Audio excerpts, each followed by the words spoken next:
লবণ অ্যাড করলাম, এখন নামিয়ে নিয়েছি।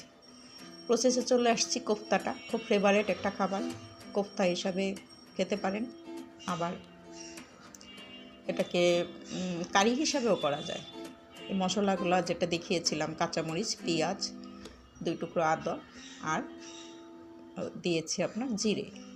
ওটাকে বেটে সাথে যে ফিলেটগুলো বের করেছিলাম সেটাকে পিষে নিলাম মাছের ভিতরের ভালো করে। এখন এটার মধ্যে ধনে, আদা, জিরা গুঁড়া আর একটু কাবাব মশলা, স্বাদ মতো লবণ, 1 পিস লেবু ভালো করে মিশিয়ে, কত পিস মাছ আমি এখানে করেছি সেইভাবে এটাকে আমি ভাজ করে, দেখেন আমি দেখিয়ে দিচ্ছি, একটু স্কিনে খেয়াল করে দেখে যান, দেখলেই বুঝতে পারবেন।